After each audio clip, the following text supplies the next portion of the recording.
Hello, everyone. This is Marianne with the Sustainable Living Podcast. I'm so excited that you're tuning in to us and listening today. Our show today has two parts to it. First, you're going to hear from Claire, who is our homestead correspondent.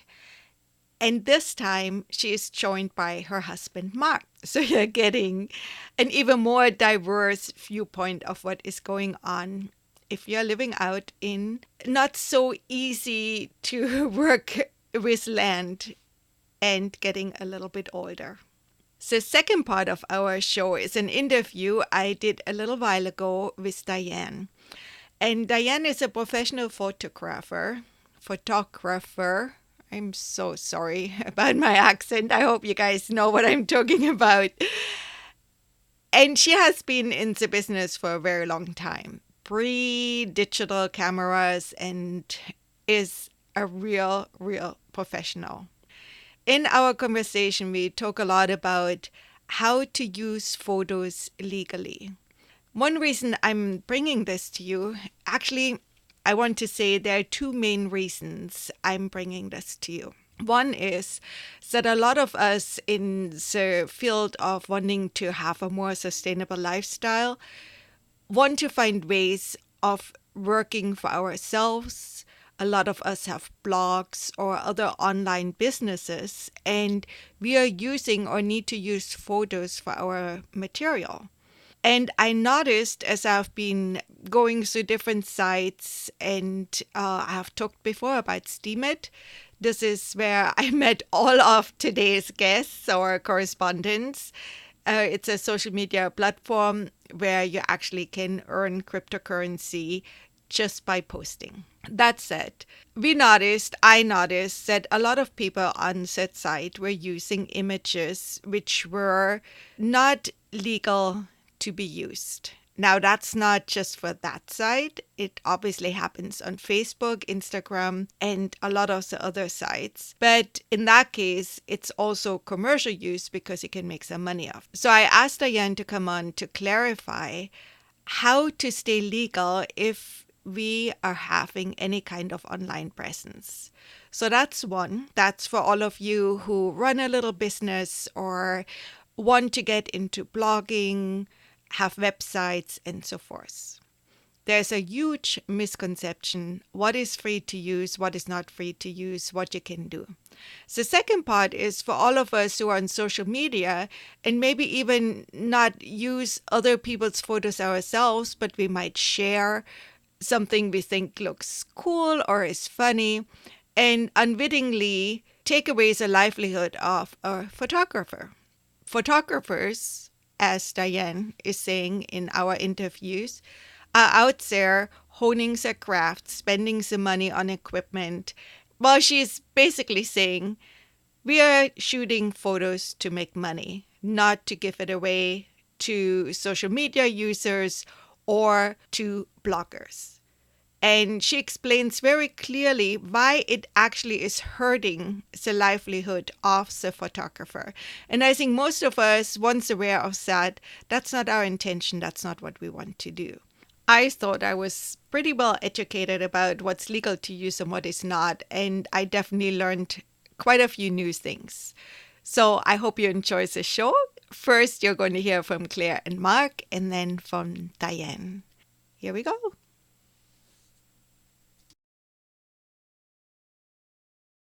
Hi, I'm Fishy Culture on Steemit, Claire around town, and I'm back for another Sustainable Living podcast. Thanks, Marianne, for inviting me.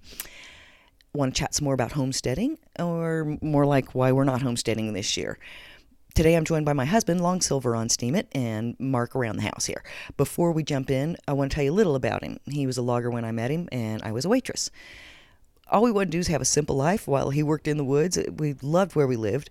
But then lumber treaties and spotted owls and things like that came along and crushed that dream. So we went back to Ohio, got ourselves educated, and Mark became a paramedic, and then an apheresis technician, and then eventually an RN. He's working now at the county hospital, the next county over. So basically, he's been financing my fun out here playing farmer. But retirement age is approaching, and so we're kind of stepping back, getting some focus, and looking at some of the great ideas we've experimented with and deciding which ones do we really want to move forward with. Would you say that's a pretty fair assessment of where we are? Yeah. I work at least full time, being a part-time farmer. We were concerned about we wanted to learn how to grow our own food. That's what, at some point in the past, I think about 8 years ago, we wanted to learn how to grow our own food. We've had the money to do it, but the price of the food, it hasn't been business savvy. The calves are never born when I'm home. If anything ever goes wrong on the farm, it happens while I'm at work. That's when the badgers show up. So yeah, the workload is variable at work too. It's 2 jobs and more. Yeah, agreed. It does seem like everything that goes wrong while Mark's at work. And yeah, he's working at a hospital, so it's not like I can just phone in and say, "Honey, can you come home? The cows are out." Although it is funny, the hospital being out here working in the rural areas, when we've had emergencies, they do, when a calf is being born, for instance, they did send him home once. They are all raising cows too. It's like, oh, calf's being born? No, you got to go. But, if there's a full load at the hospital, that's not really an option. We started to look at what's going on. We're getting older, and this is getting harder, and we need to be able to do this when we're 90. So we're going to step back and look at some of the different things we've learned and look at how to really simplify. And some of the other things, we've changed the way we eat now. There's just a lot of things that need to be factored in. So we're making some changes. One of the main reasons we're not farming this summer is we're trying to develop a house. We have some major infrastructure. For once, we're going to start with humans. So we're going to be moving into a new place this summer. We will be blogging about that. But growing our own food is important to us. We're going to step back and look at how to grow our own food for the longest time into our old age. Right. We've gotten into keto dieting, and like a whole lot of people are. And so we're incorporating that into what we want to do, because I don't like to call it a diet. We've made this a lifestyle change. So focusing on growing the things for that diet, we're really going to try to zero in on taking in some of the minimalist movement stuff. What does one person really need to be able to have a healthy, wholesome diet in a very small space that is self-sustaining at the one person level? Because then that can be multiplied out to however many people you need to feed. So we had a dome that we designed to do an aquaponics system that never quite got finished. We're going to put some effort into getting that up to be able to grow some food this winter. We're not going to try to get the fish back in yet, and we're not really sure we're going to go back to fish as an integral part of the diet. We might have some pet fish as fertilizer producers, but I'm not much help right now because I'm more focused on the house. That's another reason. So long term, once the house is done, enveloping your house and having a greenhouse off the proper orientation to the sun is very, very helpful. And the other thing I want to point out that maybe everybody that hasn't known us for a long time, we live in the mountains of Idaho in a very extreme climate swings, from 110 in the summer with no humidity to 15, 20 below in the winter, 30, 20's not exaggerating, 30 was. And insect, deer, all sorts, predators of all sorts. We got an uphill battle trying to feed ourselves out here. We've learned a lot. I wouldn't recommend it financially unless you inherited a farm or you have a big pile of money. Just taking a pile of money and trying to learn about farming. Yeah, do your research first. The other thing, we have this beautiful steep south-facing hill that, with some solar planning and Wallapini-style stuff, eventually we want to put something up there. But that's all dreams for if and when, and the main thing we really want to focus on is, like I say, down to the smallest person. What does it take to get one person, relatively self-reliant? One of the other changes is we have been turned on to Curtis Stone. So that microgreens, you can get your nutrients that the cruciferous family, normally you would have to have a growing season. No, you can get those nutrients in less than a week by going with the sprouts. And some of the stuff that we've been working on all these years plays right into the learning curve for the microgreens growing. So, we've been doing the fodder feeding and the sprouting for the chickens. So we've already been through the trial and error of finding what type of mesh screen works best for us in our climate, and how to spot the mold at the early stage when you can still save your greens, and just little things that there's a learning curve. There's just a learning curve, and a lot of these things cross over disciplines, and so we're going to take advantage of things we have learned to put some new stuff on the table too. I admit to stealing. I stole a few of the sprouts from the cows and the chickens over the years. You could tell they smell good. They're edible. A weird thought, this is the way my weird mind thinks.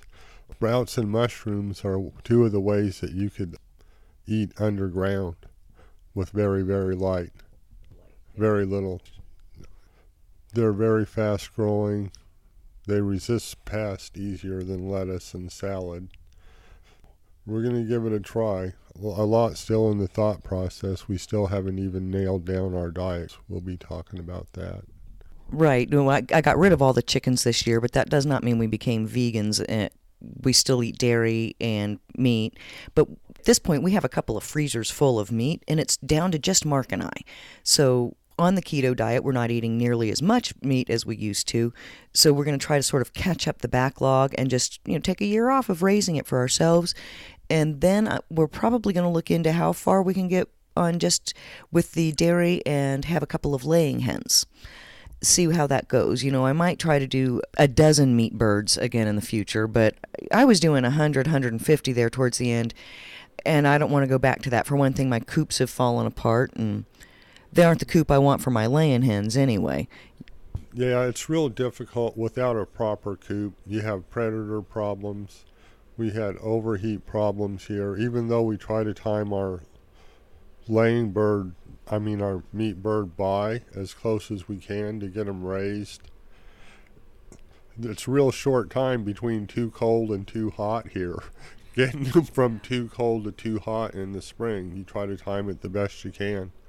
And then sometimes even in the summer it gets just too hot. We may end up straying away from the Cornish hybrids just because of that. They have a rough time living. I'm not sure if it's right to eat that kind of meat. Claire's the main cook. She'll be deciding what's eaten, so. Like I said earlier, we're looking at how do we do this when we're 90. And chickens I can chase around after. I'm not sure I really want to be responsible for cows getting out when I'm even up 60. So around here we can always get a quarter of a beef from somebody that we actually know the farmer. I feel sorry for people who have to rely on the organic label. If it's the best you can do, it's the best you can do. But boy, it's nice to be able to walk out and chat with the man who's growing the beef and know exactly how the animal is treated and what it's eating. And so with that kind of option here, it makes it pretty easy to rely more on networking and these people are friends. It's not like, oh yeah, that's great until it hits the fan.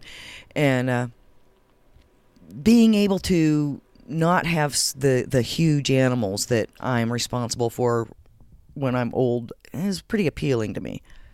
Like Claire was saying about the chickens and doing it until you're 90.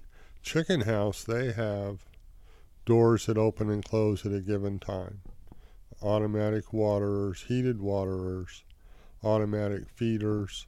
A lot of the tasks could be automated, and then the task for the humans would be just to go by and make sure the machines work.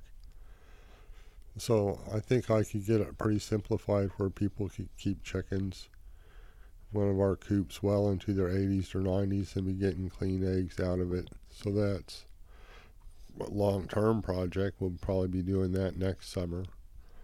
That's just kind of the way our thinking's leaning. So to summarize, this year most of our efforts will be getting a small greens garden going in the dome because we've just got so much to do on the house. And we do have, some options available to us right now. The Azure Standard comes out here into the boondocks, so good organic greens are available to us year-round already. So if we don't get that done in the dome, that's fine. The house is the priority. But we'll have some fun homesteading type projects next spring to share.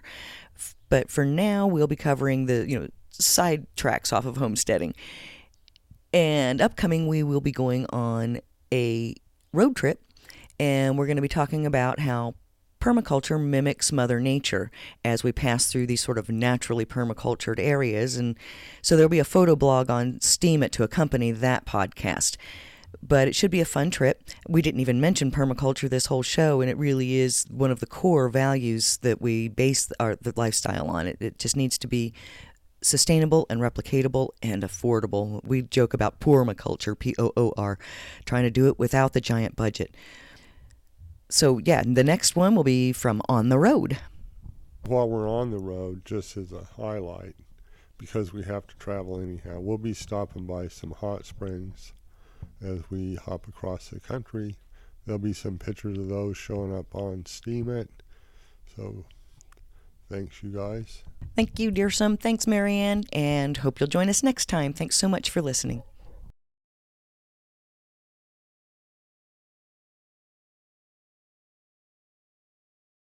I'm here with Diane MacDonald, and Diane is a photographer. She's awesome taking pictures and knows a lot about the industry.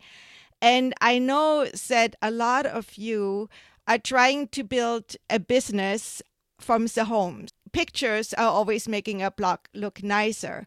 I think a lot of people don't really know how to use pictures legally. So I wanted to talk to Diane about this so she can explain a lot of those things to us. Welcome, Diane. Hello, thank you. I'm so glad that you can be with us. Would you tell us really quickly a little bit about your background and how you became a professional photographer? Oh boy.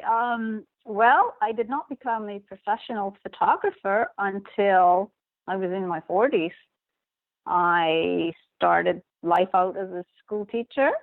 Photography was almost my passion. I had many careers since then. I've been a computer programmer. I've been in business. I've sold real estate. But in 1992, actually, I went back to school after a divorce, and I was just encouraged by my two sons, who were both artists, and my current husband, who I had not long met, and they all suggested that because photography was my passion, why not go and study it? So I went back to school for photography. So that was the beginning of it.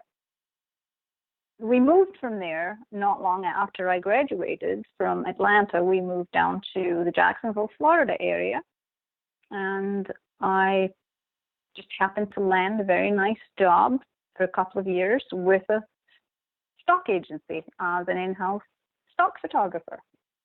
Could you explain really quick what a stock photographer is? Okay, these days, the term has kind of changed a lot in meaning, but in the past, a stock photographer was pretty much a career person. It was a career photography job, and royalties. Oh, I'm getting this a little confused the way I'm saying it, but when you photograph something and send it to a stock agency, the agency handles your work. When that work is licensed to be used, the photographer gets a licensing fee from the usage of that image. So a stock photographer doesn't sell photographs, but they license them. It's kind of like, well, you rent out a hotel room or you rent a car. The images they're never ever someone else's property to be used. They're simply being licensed. if we as a blogger, for example, or we write an ebook or whatever, and we go into one of the free programs, what are the different sites where you can get photos from? Oh my goodness, there are literally hundreds of them now on the web. There used to be just a few main players, Getty Images and Corbis Images, and a few smaller agencies back 20, 30 years ago. But now there are literally hundreds of stock agencies. There are agencies like Getty Images, Alamy in the UK. It's a UK-based site. They are what are known as macro stock agencies. The macro agencies charge a lot more for the usage of an image, simply because they do a lot of research into the images. They stand behind the images. They make sure that every image is model released, property released, if that is necessary. They make sure that the images are images that can be used, because sometimes you can take an image and it's your image and it's copyright and you've taken it, but it's an image of a building. Well, some people don't know this, but there are certain buildings that you cannot photograph and ever use in stock. One of them, I think it's the Hancock Center, I believe, in Chicago, or not Chicago, I think it was in Boston a few years ago I had photographed, and it was very briefly up on the Getty site, but it had to come down because they said you can't use that image, no matter, you have to have a property release before you can use that image in a photograph. So a lot of just even a skyline sometimes, there may be like the name of a company it's very, very prominent in the image, and if that is very prominent in the image, that image can't be used. So the stock agencies know those things. Some of the smaller agencies, they're a bit more lenient with that, but I guess it's one of the problems of using, like the free type sites, because you don't know that, say, an image of a building that you're using as an image that you can use legally. This is I had no idea about. I knew vaguely that you have to ask people for permission before you publish their pictures. Yeah. Unless it's kind of a crowd situation, right? If it's considered like a public place type of thing, then do you still have to ask permission? Like if you're 100 people in the picture?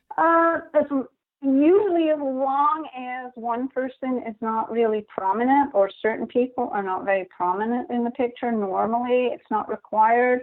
It depends a lot on the agencies. Alamy in the UK will not accept any images if they have people in the images and they are not model released. Even if there are 100 people in the image, they can still take the image, but they will only take the image as an editorial image, which means that image has got very specific uses. It could be like someone's writing an article in a newspaper or something about Jacksonville, say, and I photographed a bunch of people in Jacksonville. That's okay.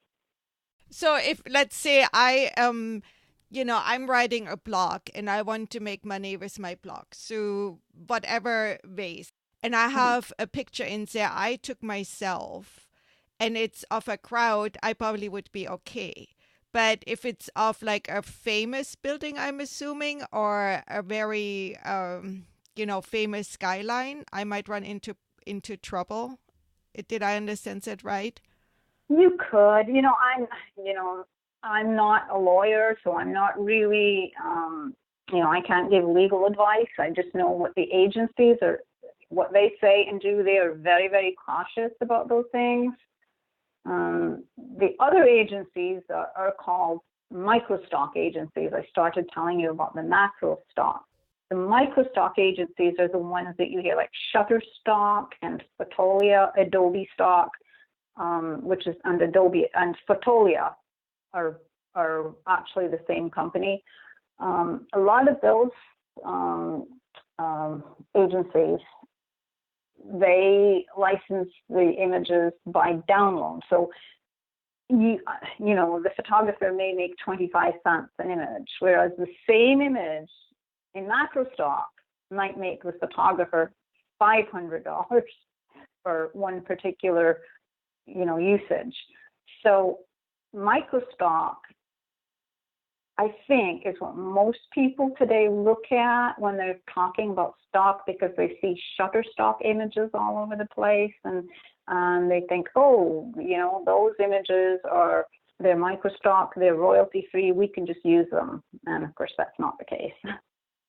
Okay, so, and I think this is kind of like one of the misconceptions we want to clear up today, to keep people, because, you know, right now the internet is a place where a lot of business is happening, and a lot of people are trying to, like you and I, we met on a social media site where you actually can earn money from your posts. So we're talking cryptocurrency, but that can be turned into US dollars or euros or, you know, whatever it is. And people are using images, and you made a point that can get everybody into trouble if we don't do it correctly. Yes, exactly. Unless you have paid a licensing fee for the use of the image, then you have no right to be using the image. If an image is copyright, all rights reserved, that's what it means, all rights reserved. That means the photographer has the right to use the image. The agency who is licensing the image has got a right to use the image. But anyone else has got to ask for permission, and it's basically ask for permission if it's just, you know, a single photographer may give you permission. But if it's through an agency, that means paying a licensing fee. Right. Now, there are some sites where there are free images available, right? I'm, for example, using Canva to make graphics and stuff, and they have a certain amount of free images.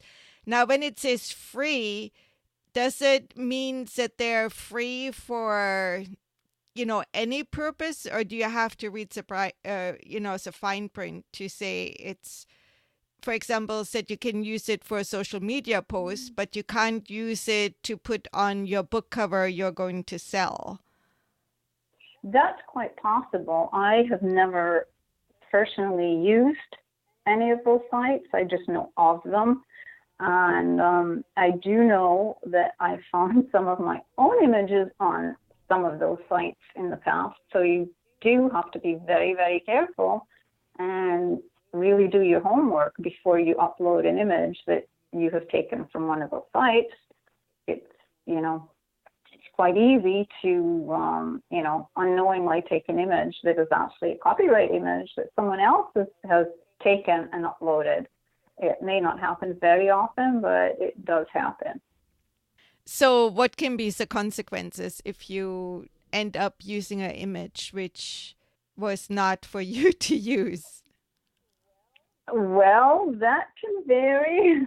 A photographer and an agency has the right to do something called a DMCA notice, which means a Digital Millennium Copyright Act notice. And that notice actually goes to the server or to the website that is hosting the image. And they are then, I guess, legally bound to remove that image if it's violating copyright. If they don't, then the photographer or the agency can pursue that person and pursue the website. Now, some of the websites and some of the servers have set themselves up in something called a safe harbor. And by being a safe harbor, they have somewhere on the website, they make it clear that copyright violation will not be tolerated. They make it clear that here's the steps to take if you think your image is being infringed upon. They've made it clear. So they are kind of taking a step back so that they won't be held liable, but the person putting the image up will. And that's going to vary a lot from photographer to photographer, from agency to agency. There was a well-known case pretty recently, I think maybe last year, of a photographer who used a picture of a pepper on her blog, and it ended up costing her $4,000. Wow. So it really just depends. I mean, something else that people can think about is that if you go to Getty Images these days, Getty really, they don't like you to take their images. I mean, that's definitely a no-no. But they have made available to bloggers a code. And I think this is fabulous because it helps everybody. You copy that code, and you copy that code into your particular website or your web page, and it actually copies the image in, but the image itself is a link back to Getty. So you're embedding it. Unfortunately, not every site is set up to be able to use that. The site that we were talking about where we met, they don't support that code. Mm-hmm. That's the problem, because if they supported that code, I mean, you could just go to Getty and take any image and just embed it. But that's good for bloggers, like people who are blogging out there on the web. I think it's a great feature on Getty because you get the image. There's no question that the image belongs to someone else because you click on it and it goes back to Getty. And someone really wants to purchase that image, then also that helps them. Interesting. So that's a way to be able to have beautiful images in your blog and stay legal at the same time. Yes, and stay completely legal. Yeah. Yes. Because, if you're a small business, like a lot of bloggers are, if you're, facing a fine of $4,000, that can be the profit of the year, Exactly. like out the door, like all the work you did. And I think a lot of people are aware of plagiarism of the written word, but are not as aware of that pictures are not just there to crap. Right. I think it's done so much because you look on any of the big social media sites, and I'm sure that a lot of the images used are not being used legally. Yes, exactly. There is a difference, too, between plagiarism and copyright infringement. I mean, plagiarism is simply claiming the image is yours, whereas copyright infringement, obviously, if you're claiming the image is yours, you're also copyright infringing. But there is a difference between simply avoiding plagiarism by just giving a link. Okay, I'm not plagiarizing, but you still are probably infringing on copyright. So.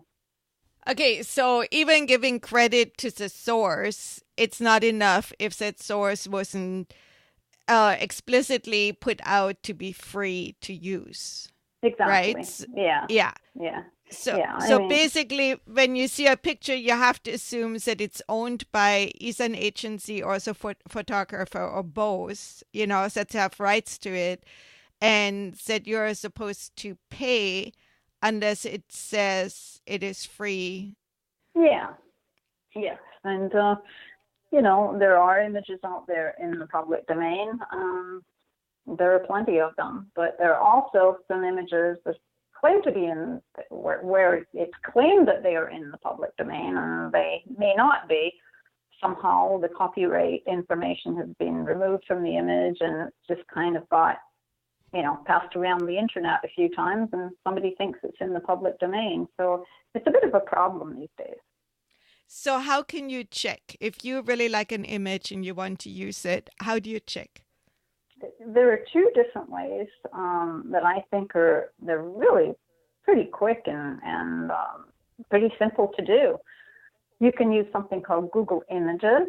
I'm not sure if you're familiar with that, but Google itself, usually you can just type in Google Images, bring up the actual Google Images screen, and then you can take the image that you think you want to use and you just want to double check. You can drop it in there, and I think there's a drop-down list. I'm not so familiar with Google Images because I use another site more often, but Google Images, you can still filter the images based on whether they are stock images available for commercial use or not. And even if you found the image on another site, you may do a Google search and in Google Images and very quickly find, wait a minute, this image is listed on SuperStock or this image is listed on Getty. It's not available for public use. So you can tell in about 10 seconds. My favorite site is called Pineye, Pineye,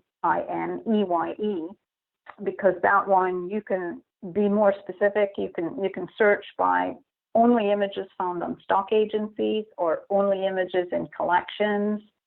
And sometimes, you'll find an image that someone is using that looks like it's the free image and it seems like it's a free image, but you drop it in there and all of a sudden you see, wait a minute, it's coming up on Shutterstock, it's coming up on, a few other microstock agencies.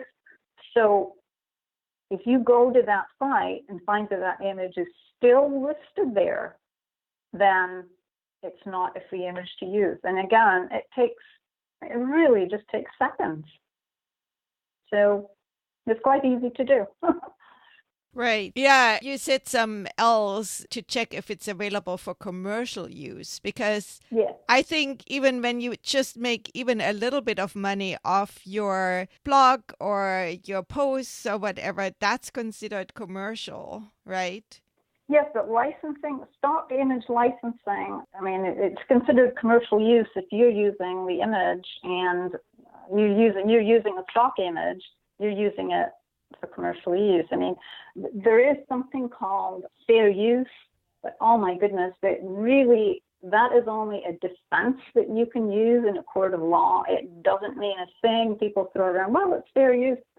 Fair use really only mostly applies to nonprofits and, maybe a church or somebody will use an image or flyer or something, or a school will use an image just to show children the difference between light and dark or something in a photograph. That would be fair use. But taking an image and not paying for it and putting it in your blog is not actually considered fair use. So you're using it, if you're using a stock image, stock photographers shoot photography to earn money. They don't shoot them to give them to people to use on their blog. Right. So it's kind of a fine line. Yeah, basically, people are making a living taking the pictures, and if you take them and use them without paying your dues, even if they're small dues, you're infringing on the livelihood of that person. And I think this is to be really aware of when, even if you, let's say, so you and I met on the site. It's kind of like a Facebook type of a thing. So it's definitely social media. People are posting about all kinds of things, but each post can make you money. So even if you don't have a blog, let's say with a bunch of affiliate links or, your own product to sell, that still would be considered commercial use. And it just seems to me that when we set out trying to make a living online or having a little bit of extra money coming in online, it's best to do it the right way from the beginning. It makes it easier, and you can breathe easier at night, knowing you've done the right thing. But exactly the same rules apply to the people who are writing the blogs. As soon as they write what they've written, it's copyright. So it would be like me taking their blog and just saying, okay, that's not, I'm going to just use it. Why should they be able to take photographs? And sometimes, many photographers, and I know in the past, I've spent a lot of money.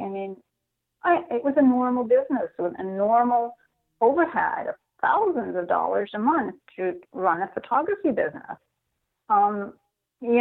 Those images didn't cost like 5 cents to make. Those images, many images, especially a lot of the earlier images back when more money was coming in from stock, I would spend a lot of money on. And, for someone to just take that and just use it would be like me walking into a store and walking out with something for free without paying for it. I don't do that. And neither do most of the people who use the images, but they don't see the similarity, in taking something and using it,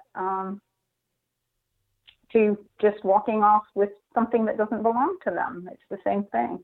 Yeah, I think that's why I wanted you to come on, not saying that our listeners would take any images, but I think it's such a common thing that unless you have that awareness, you don't even know that you're doing some which might not be the best thing to do in the world. So I really thank you for clearing all this up for us. Okay. I hope that was of some help and not too confusing. Life is confusing, so sometimes it is. Yeah, no, I think that was really helpful.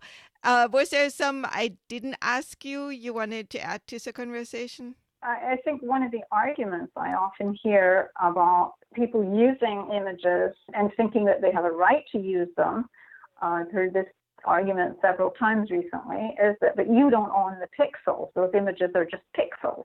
And it kind of blows me away because I try to explain, but when people use stock images, they're only licensing them. It's like going to a hotel.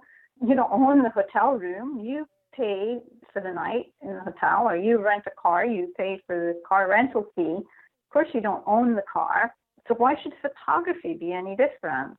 It's a licensing fee. You're kind of renting the images. I mean, but I know with all the social media sites and everything, it is so common today that it has just become quite a problem for most professional photographers.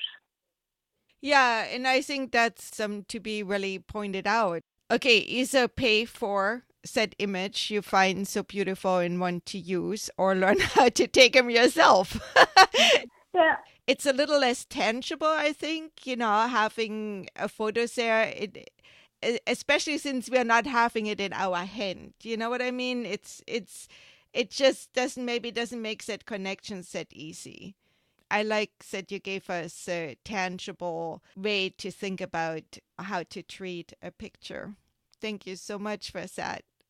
Oh, and the other thing is, too, is that if you take a picture, or if you take a picture from the web and use it, and you've just taken it from some other site, I see all the time the source given as Google Images, or the source given as WebMD. Well, they're never the source. Google is a search engine.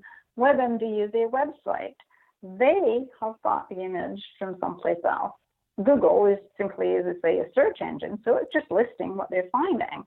WebMD or any other site on the web very likely paid for the image that they have, because they're reputable companies and they paid for that image. So if they've paid for it, there may be certain rights attached to that image that they know about. But if you're taking it, you have no idea whether whether there's some restrictions on using that image. Some images have got restrictions on them, like especially if it's what's called a rights managed image.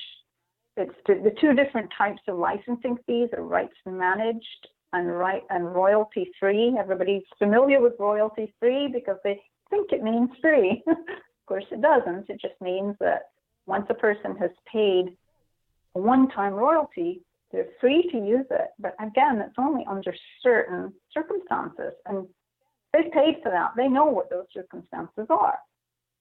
In a rights managed image, it's even more tricky because every single usage of that image is registered with the stock agency. And the person licensing it wants to know where else is that image being used. There has to be a paper trail because, say, Coca-Cola, for instance, wants to use an image, then they want to make sure that Pepsi didn't use it. But if that's just an example, an extreme example, that's what happens in the real world of licensing stock images. But if you're just taking an image right off the web, you don't know what those rights are. And those companies can come after you and be really angry because all of a sudden you're using an image that maybe had a one-time right to be used in a one-time campaign, and maybe they paid thousands of dollars to use that one image, many thousands. Those are the people that are going to come after you if you're going to steal the images because you've done something that they're not happy about. And I can imagine that might happen more. Yeah. Because it has become so common. Yeah. And Disney is one example. People don't realize you cannot just walk into Disney and take pictures of the fireworks, and I mean, people do. I see them for sale on the web, but they're just, lawsuits waiting to happen because they do come after you. Disney comes after you. Paris at night, the Eiffel Tower is another one. Getty Images will not touch those images for the same reason, is that they will come after you. You cannot just use those photographs all over the web. You can take the images, but you can't use them.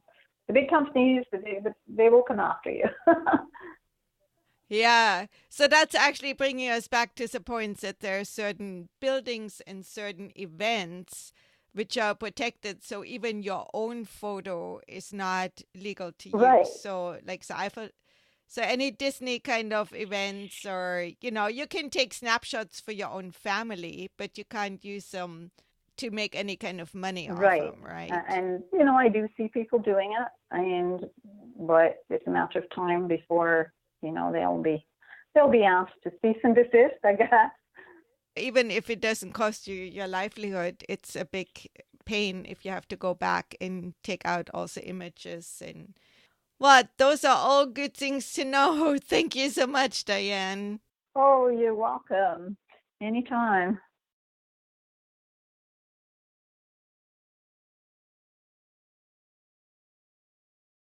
There you have it. I hope you enjoyed the show, and we would love to hear from you. So we're available for comments on all kinds of social media. And you can email at sustainablelivingpodcast@gmail.com. We also have a Patreon account, so you can go there and support us if you want. Now, we talked a whole bunch about Steemit, and I highly encourage you to join Steemit. You go to steemit.com and open an account. It can take a couple of days until you get approved. And once you're there, start looking for us. You find me under Marianne West, all one word. And also we have an account for the Sustainable Living Podcast. It's brand new, so not too much happening there yet. And that one is Sustainable Living without the G. You can find Claire as Fishyculture, so FISHYCULTURE.